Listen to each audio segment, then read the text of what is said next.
글로벌 증시에서의 이슈와 함께 국내 증시에서도 성공 주파수 올려보겠습니다. 아테나 자산관리자문의 이민우 대표님과 함께합니다. 어서 오세요. 안녕하십니까. 네, 반갑습니다.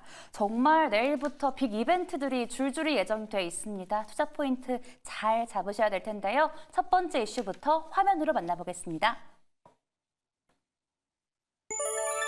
네, 첫 번째 이슈입니다.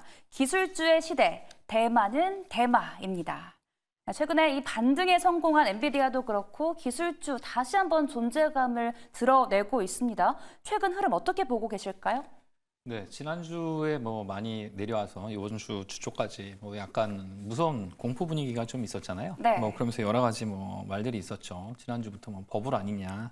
그리고 그 닷컴 버블 시대랑 좀 비교도 하고 그런 분위기가 있었는데 일단 이제 빠지고 나니까 바로 들어오는 그런 모습을 좀 볼 수가 있었습니다.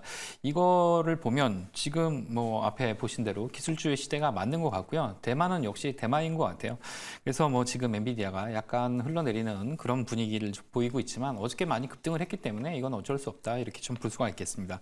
특히 지금 좀 이따가 나올 그 마이크론의 실적 같은 거 앞두고 있으니까 사람들이 약간 투자자들이 관망하는 거 아닌가 이렇게 좀 볼 수가 있는데 사실 엔비디아가 이제 좀 빠졌을 때 네. 지난주에도 말씀 좀 드렸겠지만 이제 나오게 되면 이제 어떻게 보면 이제 이런 그 차익 매물이 좀 나게 되면 그 차익 실현하고 나면 약간 다시 여기서 포트폴리오를 조정하는 그런 투자자들이 나올 것이다 봤는데 역시나 120불대에서는 다 들어가는 그런 모습을 좀 보이고 있습니다. 이게 우리가 걱정했던 것이 우리가 버블이냐 아니냐 이런 거 좀 많이 그렇죠. 걱정했었고 네. 또 그리고 테크주가 시장을 주도하는 거 아니냐 이런 거 봤을 때 우리가 제가 그 그림 하나 준비했는데 테크주가 얼마나 올라가고 있는지를 한번 보면 요거 하나 확인할 수가 있을 것 같아요. 지금 제가 그림 하나 가져왔는데 띄워주시겠어요? 한번 보면 시장을 보면서 우리가 이제 버블이냐 아니냐 요거 딱 판단할 수가 있을 것 같은데 지금 이게 2024부터 23, 24 S&P 500 기술주 상승률로 돼 있는데 네. 지금 보면 와. 엄청나죠? 네. 예, 지금 이제 빅테크가 맨 위에 와 있고 그리고 중간은 S&P 500이고 맨 밑에는 이제 S&P 500 EX 테크라고 저거는 저기 ETF 전체 기술주라고 들어간 거 전체에 대한 그 ETF라고 볼 수가 있겠는데 빅테크가 올라간 상승률이 엄청나죠. 지금 이걸 보면 우리가 닷컴 버블이랑 좀 차이점을 여기서 확인할 수가 있겠는데 이게 뭐냐면 닷컴 버블 때는 종목 전체, 그러니까 시장 전체가 다 올라갔어요. 네. 그러니까 여기서 보면 빅테크 실적이 확실하게 기대되는 것들만 올라간 걸로 봐서는 닷컴 버블과는 확실히 차이가 있다. 이제 투자자들이 실적을 확실하게 구분짓고 있다. 그렇게 볼 수가 있겠고 제가 그 운영하는 아테나 자산관리 자문이라는 회사가 네. 만약에 아테나 반도체, 아테나 인공지능 이렇게 바꾼다고 해서 만약에 사람들이 투자하겠다고 하면 이걸 보고 우리가 이제 반도체 버블이다 이렇게 얘기할 수가 있겠지만 지금 실적 발표를 앞두고 실적이 개선되는 종목만으로 그 상승하고 있는 추세에서는 가는 종목 대마 주도의 기술주 시대다 이렇게 볼 수가 있겠죠. 네, 그렇게 말씀드릴 수 있겠습니다. 네, 이렇게 말씀해 주신 것처럼 정말 금리에 대한 이슈가 있음에도 불구하고 기술주는 정말 기세에 등등합니다. 계속해 이 흐름 이끌어 나갈 수 있을까요? 어떻게 보세요? 네, 일단 여기에 이제 시장에서 상승되는 그 상승을 주도하는 종목들을 보게 되면 단순히 기술주 요거만 확실하게 이제 사람들이 보고 투자자나 어떤 자산운용사든 이제 펀드들이 네. 들어가는 거는 아니라고 봅니다. 어저께 이제 9개 굉장히 큰 종목들이 이제 최고가를 기록을 했는데 그림 또 하나 같이 한번 보시면 사상 최고가를 경신하는 종목들이 있어요. 이것도 이 시청자 여러분들 보시면 이 종목들도 사상 최고가였어요. 이렇게 확인하실 텐데 엔비디아에 사실 가려서 안 보였던 종목들이죠. 마이크로소프트, 알파벳, 일라이릴리 그리고 이제 그 21세기 폭스를 하는 그 뉴스 코퍼레이션이나 로열 캐리비안 베이 아니면 저기 이제 유니폼 만드는 산타스 아니면 이제 모토로라 부킹홀딩스나 저기 그 보험 정보를 하는 베리스크 이런 회사들이 그 이제 사상 최고가를 기록했는데 이 회사들의 공통점이 뭐냐면 사상 최고의 수익률, 사상 최고의 매출을 앞두고 있다. 그리고 또 그걸 기록하고 있다. 이렇게 볼 수가 있겠습니다. 그러니까 지금 올라가고 있는 주가, 지금 올라가고 있는 흐름은 그냥 기대감으로 올라가는 게 아니고 숫자, 그러니까 매출도 올라가고 영업이익률도 올라가고 다음 분기도 기대된다. 뭐 이렇게 볼 수가 있겠어요. 그러니까 이 흐름이라는 게 대마 위주로 올라가는데 거기다가 투자자들이 봤을 때 시장에서 그냥 무작위로 투자를 하고 그냥 그 기대 심리로 올라가는 닷컴 버블 때나 2007년, 2008년 초 같은 그런 분위기는 확실히 아니다 이렇게 볼 수가 있겠습니다. 그래서 기술주 상승세는 지속이 좀 되겠지만 여기서도 약간 옥석을 좀 가리면서 가겠죠. 엔비디아 아니면 뭐 실적이 올라가는 이런 대형 테크주 네. 아니면 소비재 중에서도 계속 실적을 내고 있는 그런 업종들 이런 것들을 중심으로 계속 올라가는 그런 추세는 계속 지속이 될 것 같다. 근데 이제 그런 건 있죠. 너무 가파르게 올라왔기 때문에 이거 좀 맞아? 이렇게 생각이 좀 들면서 네. 여기에 대한 불안해요. 차익 네. 실현 매물이 반복적으로 좀 나오게 될 겁니다. 그러니까 그 지금까지 올랐던 가파른 상승세를 기대하기보다는 오르긴 오르되 약간 욕심 좀 내려놔야 되겠다. 이렇게 좀 볼 수가 있겠죠. 어쨌든 말씀해주신 것처럼 최근의 흐름을 보면 좀 숫자가 잘 찍히는 종목들 위주로의 반등이 좀 이어지는 것 같습니다.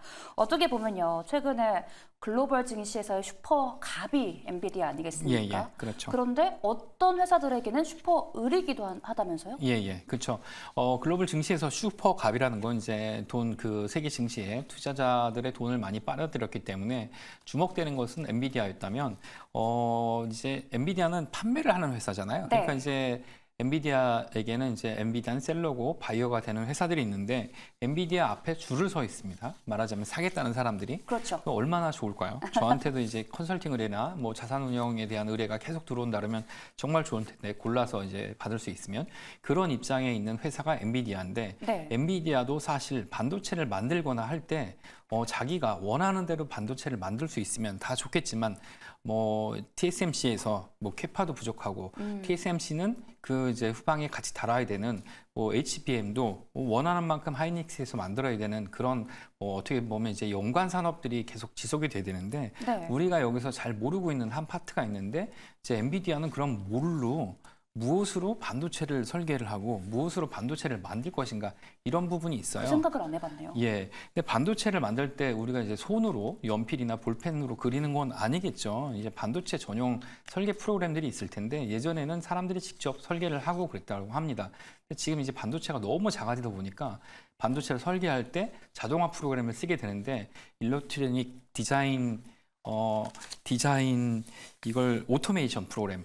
이게 제가 오늘 미국에 있는 친구랑 친구를 잠도 못 자게 하면서 그 이제 시너스위스에 있는 이제 칩 그 엔지니어 비비안이랑 친구랑 함께 이제 통화를 하면서 여러 가지를 물어보고 했었는데 저희를 위해서 또. 예, 그 부분에 대해서 이제 현업에서 어떻게 생각하는지 그 전망에 대해서 좀 물어보고 그랬었는데 이쪽 부분은 약간 소외가 된 것 같아요. 사실 그런데 이 업종도 굉장히 실적도 좋고 많이 주가도 올랐지만 우리가 봐야 되는 건 엔비디아를 놓고 엔비디아에 공급하는 하드웨어를 공급하는 회사 말고 네. 그럼 소프트웨어는 이 업종에서 중요하지 않은가 이렇게 생각을 해볼 수가 있는데 이쪽에서는 그거에 대해서 많이 공개는 하고 있지 않지만 이 소프트웨어도 굉장히 많이 개발이 되고 있다. 그래서 얼마 전에 그 마이크로소프트하고 엔비디아하고 뭐 다툼이 있었죠. 뭐 그렇죠. 이제 AI에 들어가는 이 GPU 서버나 GPU에 들어가는 이 표준을 엔비디아로 해야 되느냐 아니냐 이걸 가지고도 다툼이 있었는데 네. 결국에는 이제 더 큰 돈이 되는 건 소프트웨어라고 볼 수가 있겠습니다.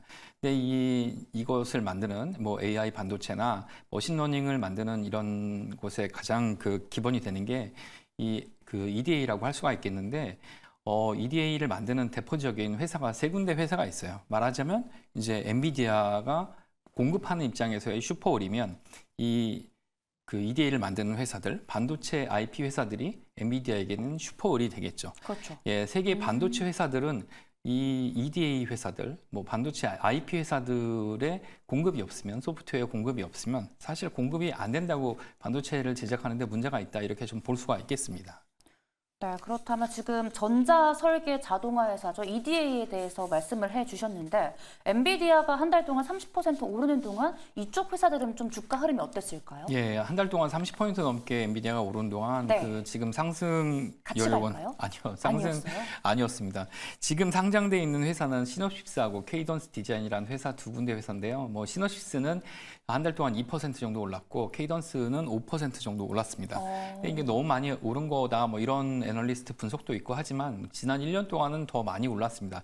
근데 사실상 여기서 이제 매출이 더 늘어날 거라고 보거나 아니면 이런 회사들은 뭐 이제 급등과 급락을 반복하는 회사들은 아닌 게 네. 아무래도 여기는 IP, 그러니까 지적재산권과 관련된 부분을 끊임없이 전 세계에 있는 그 반도체 회사들에 공급을 해야 되는 부분이 있고 또 그 제 친구한테 물어보니까 여기는 머신러닝 파트, 공개를 할 수 없는 머신러닝 파트가 있는데 이제 인공지능 안에 머신러닝이 있고 머신러닝 아닌 딥러닝이 있는데 네. 이것들을 이제 계속 만들고 있다고 해요. 뭐 이제 얼마 전에 손정희 회장이 뭐 인공지능이 뭐 인간보다 뭐 10만 배, 100만 배 더 지능이 높아진다 이런 부분도 이 소프트웨어에서 얼마나 많은 그 집적도를 가질 수 있는지 소프트웨어를 개발하는 쪽에 있다고 하는데 사실 이런 부분은 우리가 이제 반도체 하드웨어 부분에서만 관심을 가졌지 반도체를 만드는 부분에 있어의 소프트웨어에 대해서 관심이 없었는데 네. 이런 부분에 대해서도 관심을 좀 가져볼 필요가 있다 이렇게 좀 생각을 할 수 있겠습니다. 그러면요, 이 엔비디아 같은 대장주들을 좀 쉬어갈 때 이쪽 흐름 지켜봐도 괜찮을까요? 네, 일단 제가 여기서 말씀드릴 수 있는 거는 이제 네. 바로 들어가야 된다. 이렇게 말씀드릴 수는 없는 게 이제 엔비디아는 원하는 쪽이 많기 때문에 물건을 팔고 싶어도 팔지 못할 정도로 수요처가 이제 많죠. 많은데 이런 프로그램 EDA 회사 같은 경우는 이제 원하는 수요처는 딱 정해져 있고 공급처도 딱 정해져 있는 상황입니다. 아, 예, 그러니까 여기서는 매출이 천천히 늘어나는 회사들입니다. 이익률도 천천히 늘어나고, 거북이 같네요. 예, 매출액도 천천히 늘어나는 회사입니다. 그러니까 매출액도 이익률도 계속 늘어나기 때문에 그렇다고 해서 뭐 재고가 쌓였다. 예, 뭐 재고가 쌓였다, 뭐 단가가 내려간다 이런 일은 존재하지 않습니다. 그러니까 뭐 등락은 뭐 별로 없고 하지만 상승은 굉장히 천천히 올라가기 때문에 이런 그 급등주 아니면 급락, 뭐 시장 변동성에 뭐 대장주의 어떤 흐름에 약간 피로감을 느끼시는 분들이라면 네. 전후방에 있는 뭐 엔비디아 아니면 AI, 반도체 이런 것과 관련돼서 전후방에 있는 것들 중에 좀 그나마 안정적인 것들이 어떤가 이런 걸 좀 찾으신다 그러면 이런 EDA나 반도체 그 IP 이런 회사를 좀 찾으시면 좋겠고요. 안타깝게도 국내에도 3개사가 있는데 3개사가 그 칩스앤미디어 그리고 그 오픈엣지 테크놀로지 텔레칩스라는 3개사가 있는데 네. 제가 이 회사들은 그렇게 권해드리지 못하는 게 여기가 아무래도 거의 독과점 그 시장이기 때문에 여기서 이제 성과를 내지는 못하고 있어요. 전반적으로 계속 적자 상태고 이익률이 너무 좋지 못해서 이런 회사들은 뭐 이 지금 올라가는 그 AI나 뭐 반도체 업황의 어떤 상승 여력을 같이 따라가지는 못하고 있습니다. 그래서 이 뭐 우리가 뭐 그 엔비디아를 비롯해서 뭐 마이크론 테크놀로지나 이런 것들이 올라갈 때 올라가는 게 불안하고 급락하는 것이 좀 피곤하다. 그렇다 그러면 급등 욕심보다는 네. 그냥 하락 방어 그리고 시장 상승 수준에 기대를 한다 그러면 포트폴리오 편입해서 여기에 있는 소프트웨어 회사들이 어떤 소프트웨어를 또 만들어서 공급하는지 이런 것들은 사실 시장에 많이 나오진 않지만 같이 성장하는 업종이기 때문에 같이 한번 그 포트폴리오에 넣고 보시는 게 굉장히 좋을 것 같다. 이렇게 좀 볼 수가 있겠습니다. 네, 엔비디아나 기술주들에 있어서 변동성에 좀 피로감을 느끼신다면 이쪽 EDA 섹터도 주시해 보시면 좋을 것 같습니다. 그러면요, 저희 어쨌든 엔비디아도 그렇고 마이크론 실적도 그렇고 정말 대규모 이벤트들을 대기하고 있지 않습니까? 발표 이후 향후 주가 흐름 좀 어떻게 네. 보고 계실까요? 일단 마이크론 같은 경우는 네. 지금 전분기에는 이제 적자를 면했죠. 그 적자를 면했고 네. 그 이전 분기까지는 뭐 우리나라의 이제 대표적인 뭐 삼성전자와 그렇게 크게 차이가 나지는 않았어요. 그러니까 뭐 매출액도 뭐 오히려 그 전분기 대비해서 감소 추세였고 뭐 주당 순이익도 뭐 마이너스가 되는 그런 상황이었다가 네. 지난 분기에 이제 그게 돌아서는 모습을 보였으니까 이번에 그 마이크론의 실적 발표는 지난 분기나 지지난 분기보다는 훨씬 더 좋을 거라고 예상을 하고 있습니다. 그래서 뭐 급등했던 마이크론의 주가가 뭐 여기서 뭐 더 올라간다 이렇게 보기는 어렵고 일단 실적이 좋아질 거라는 거는 이제 가격의 선반영이 됐고 여기서 급등보다는 올라간 가격을 방어하는 수준에서 강보합이나 약간의 상승 정도를 기대할 수는 있을 것 같고요. 이게 시장의 호재가 되면 됐지 악재가 되지는 않을 것 같다 이렇게 말씀드릴 수 있겠습니다. 네, 그래도요, 최근에 호실적 나와도 주가가 밀리기도 하잖아요. 예, 예. 엄청난 호실적을 좀 기대해야 되는 건 아닐까요? 아, 그렇게 보기는 어렵고요. 네. 마이크론도 뭐 완성 반도체 업체 중에서 우리가 이제 그 3개 디램 회사 중에 하나였잖아요. 그렇죠. 그러니까 마이크론이 뭐 HBM을 뭐 그 하이닉스 같은 경우는 작년 대비해서 올해 그 HBM 부분에서의 매출 증가가 지금 3배에서 4배 이렇게 이상을 하고 있는데 4배 이상도 된다고 해요. 그리고 또 올해 매출 대비해서 내년도 매출은 2배 이상이 더 될 거라고 합니다. 근데 이제 삼성전자는 아직 소식이 없고 마이크론도 소식이 없는 거는 뭐 마찬가지인 것 같아요. 그래서 그 부분에서의 그 어떤 뭐 급등이나 뭐 큰 변동성은 아직은 그렇게 기대하기는 좀 어렵지만 일단 실적 개선이 분명하다. 이거는 확실하게 좀 기대해 볼 수가 있을 것 같고 지금까지 오른 건 선반영됐고 이거는 좀 유지할 수가 있을 것 같고 그 상태가 좀 유지가 되면서 약간 위로 방어하는 그런 모습을 보일 가능성이 크다. 이렇게 좀 볼 수가 있겠습니다. 네, 저희 그러면 이렇게 마이크론과 엔비디아 이야기 정리를 해보고요. 이어서 국내 증시에서 주목할 만한 이슈 확인해 보면서 투자 시그널도 높여보겠습니다. 화면으로 바로 만나보시죠. 네, 두 번째 이슈입니다. K-반도체와 K-웨이브, 우리 시장의 힘입니다. 네, 엔비디아가 기침을 하면 국내 증시는 또 몸살이 나지 않았습니까? 예, 네, 또 엔비디아가 기지개를 펴니까 또 같이 웃음을 지었던 오늘이었습니다. 이쪽 흐름은 어떻게 보고 계실까요? 네, 일단 뭐 어제 반도체, 네. 뭐 미국의 이제 반도체를 중심으로 테크주가 올라면서 우리나라도 이제 같이 올랐죠. 예, 그러면서 같이 뭐 좋은 모습을 좀 보였는데 네. 특히 이제 반도체도 올리면서 뭐 이제 K푸드, 뭐 K화장품 이게 시장을 좀 이끄는 그런 모습을 좀 보였어요. 그래갖고 역시 우리 시장은 뭐 이제 3개 중에 하나가 오르면 뭐 좋은 모습을 보인다고 지난번에 말씀드렸잖아요. 뭐 그게 이제 뭐 반도체, 뭐 2차 전지 그리고 바이오 이 중에 하나가 세게 오르면 결국에는 이제 지수는 뭐 좋아지고 시장 분위기도 좋다 말씀드렸는데 네. 반도체가 좀 괜찮았으니까 이제 시장 전체적으로 분위기 좀 괜찮았고요. 그리고 이제 K푸드하고 그리고 이제 화장품 부분이 좋아서 시장 괜찮았다 이렇게 좀 볼 수가 있겠습니다. 그러면요, 이 자동차 쪽은 또 어떻게 보고 계실까요? 예, 자동차 좋죠. 제가 누누이 말씀드렸었던 것 같은데 방송 중에 네. 지금 중국 묻었던 것들이 이제 뭐 좋지 않다. 특히 뭐 그 중에는 이제 테슬라도 그렇고 애플도 되게 좋지 않다. 이게 중국을 대체하는 시장을 뭐 새로 만들거나 그것만큼의 아이템을 만들지 않으면 굉장히 좋지 않을 것이다. 이거를 반등하거나 지금까지 상승 탄력을 보이기는 되게 만만치는 않을 것이다. 이런 말씀을 좀 드렸었는데요. 네. 국내 기업도 뭐 전에도 지난주에도 아마 그런 질문을 해주셨었는데 네. 국내 주식시장이 뭐 이제 미국 주식시장처럼 뭐 굉장히 상승 어떤 여력을 가지고 지속할 수 있는 힘이 어디서 올 것인가 봤을 때 단기적으로는 이제 뭐 환율 그리고 이제 환율과 관련된 외국인 수급 뭐 그리고 두 번째는 이제 중국 시장을 대체하는 국내 기업의 실적 같은 거를 말씀드렸었잖아요. 네. 근데 이제 자동차 같은 경우는 뭐 좋은 소식이 있죠. 뭐 인도 시장이 뭐 상장을 하고 또 인도에서 어떻게 보면 일종의 그 애국 소비라고 할 수 있는 거죠. 중국에 대한 굉장히 강한 견제를 하면서 현대차나 기아차가 거기서 이제 확실하게 자리매김을 하는 그런 모습을 좀 볼 수가 있을 것 같아요. 그렇다 보니까 거기서의 실적도 좀 좋을 것 같고 그리고 또 여기서의 환율 그런 문제도 국내 기업의 자동차 부분에서의 어떤 실적도 상당히 좋게 반영이 돼서 자동차는 지금 뭐 완성차 중심으로 실적이 좀 좋고 또 그리고 또 이제 배당도 뭐 중간 배당도 준비가 돼 있으니까 좋은 모습을 좀 보였는데 단기적으로 이제 세게 올라왔으니까 그래서 아무래도 약간 주가는 늘릴 가능성이 좀 있다 이렇게 좀 볼 수가 있겠습니다. 어찌됐든 이 K-웨이브 안에 K-자동차도 있고 K-반도체도 있고 K-푸드도 있지 않습니까? 예, 네. K-푸드 정말 요즘에 김밥 먹으면서 김밥에 뭐가 들어가나 그렇게 자세히 봤던 적이 없어요. 예. 최근 흐름은 좀 어떻게 보고 계실까요? 네, K푸드 뭐 다른 나라 뉴스에 뭐 네. 정규 뉴스 시간에 그거 먹고 뭐 이게 진짜 맵냐 안 맵냐 이거 문제가 있는 거냐 이런 거 확인도 하고 저는 몰랐는데 저는 매운 거를 이렇게 많이 못 먹어서 불닭볶음면 정도만 먹는데 그거에 이제 핵 불닭도 엄청 매운 버전. 네. 그것도 있고 뭐 해외 나가는 건 곱하기 버전이 있다 그러더라고요. 오. 우리나라에는 없는데 그래서 그 곱버스 뭐 ETF처럼 곱하기 핵 불닭 그런 게 있다 그러더라고요. 우리나라에는 안 들어왔는데 근데 그게 이제 너무 매워서 뭐 덴마크인가 그쪽에서 리콜이 되고 나서 네. 그게 이제 진짜 맵냐 안 맵냐를 가지고 다른 네. 나라에서 이제 그걸 이제 얘기를 하다 보니까 그게 구전이 되잖아요. 입소문으로. 그렇다 보니까 뭐 기자들이 먹어보고 뭐 실제 어떻다 이런 얘기가 나오다 보니까 가장 좋은 그 홍보 활동이죠.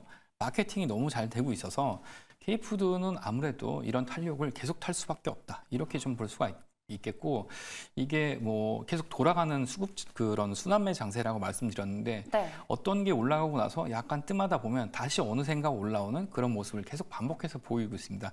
그래서 이런 호재가 나오면 같이 올라가고 며칠 올라가다가 또 잠잠하고 또 외국인이 수급이 또 들어오면 다시 올라가는 그런 모습을 좀 보이고 있기 때문에 이 시장을 뭐 자동차처럼 외부에서 확보를 하는 그러니까 뭐 K푸드도 외부에서 계속 확장이 되면 앞으로도 뭐 그렇게 이제 시장 규모가 많이 커서 계속 급등하는 모습을 보인다 이렇게 말씀드리기는 어렵겠지만 상승세는 어떻게든 계속 조금씩은 지속이 될 가능성이 좀 있다 이렇게 좀 볼 수가 있겠죠. 네, 그러면 최근 주가 흐름이 약간 조정 정도라고 보면 되는 거겠네요. 예, 지금 뭐 그 시장 규모나 영업이익률 자체에 비해서 많이 오른 부분은 좀 있잖아요. 그러니까 우리가 뭐 보통 얘기하는 PER이나 이런 거 얘기했을 때 좀 많이 올랐다 이렇게 좀 볼 수가 있겠지만 사실 기대감 뭐 이게 이제 우리가 강제로 밀어내려고 재고를 떨거나 뭐 이런 식으로 기업 측면에서 막 밀어내려고 하는 그런 활동이 아니고 제발 좀 뭐 이거 선물 좀 있으면 좀 보내줘 이런 측면에서의 그런 어떤 그 수요 측면에서의 증가가 있기 때문에 이런 호재가 있을 때마다 계속 올라오려고 하는 그런 탄력은 남아있다 이렇게 좀 볼 수가 있겠습니다. 네, 그렇다면요. 저희 다시 이제 킹달러로 시선을 좀 돌려가지고요. 네.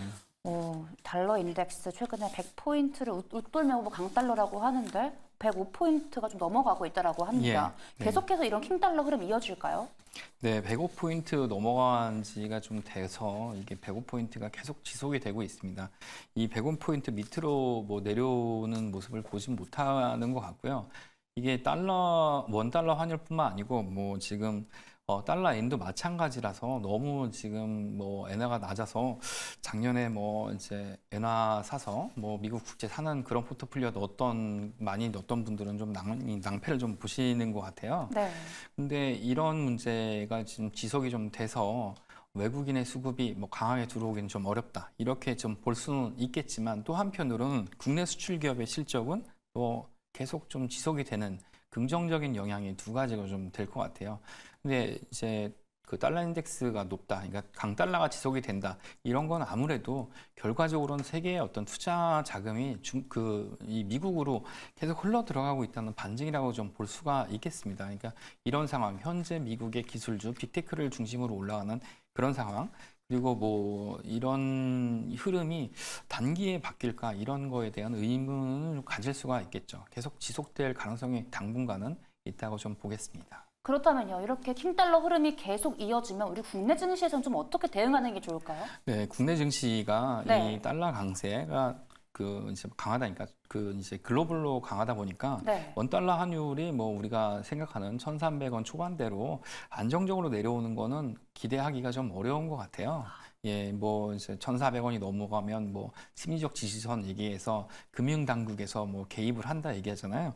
근데 뭐 외환 당국이라고 얘기하는 외환 당국에서 뭐 어떻게 개입을 했다 뭐 이렇게 얘기를 할 때 뭐 이게 그냥 상식적으로 뭐 시청자 네. 여러분과 뭐 앵커님도 같이 한번 여쭤보면 여기서 우리가 얘기하는 외환 당국은 어디를 얘기를 하는 걸까요?